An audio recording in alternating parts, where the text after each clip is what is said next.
If someone did something absolutely fantastic for you, something you were unable to do for yourself, don't you think the first thing you would do would be to profusely thank that individual? In John chapter 5, Jesus heals a man who had been unable to walk for 38 years.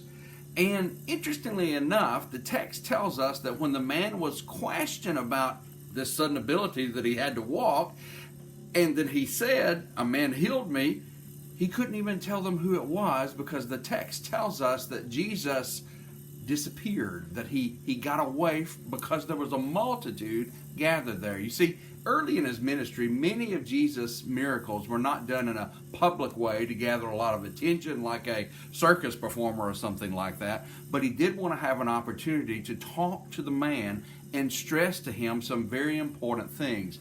A little later in the text, the Bible tells us that when the man is in the temple, that Jesus seeks him out and finds him. You see, Jesus still had some unfinished business with this man, but he didn't want to take care of it just after the man had been healed. I'm sure that caused quite a stir, quite a crowd to be gathered around. And so Jesus wanted to wait until that kind of had died off a little bit. And Jesus finds the man, and after finding him, he makes this statement to him.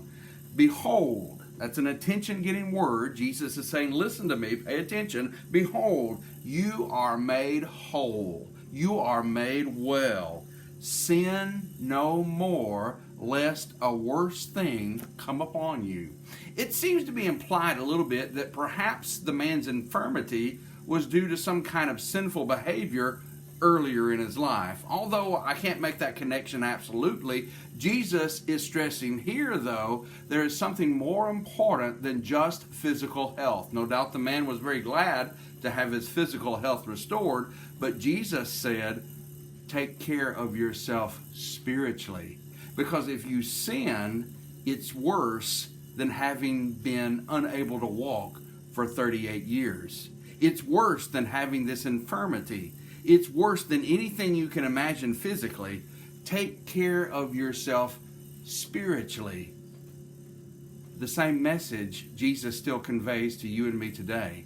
Yes, we should take care of ourselves physically to the best degree that we can, but more importantly, more significantly, more eternally, let's take care of ourselves spiritually.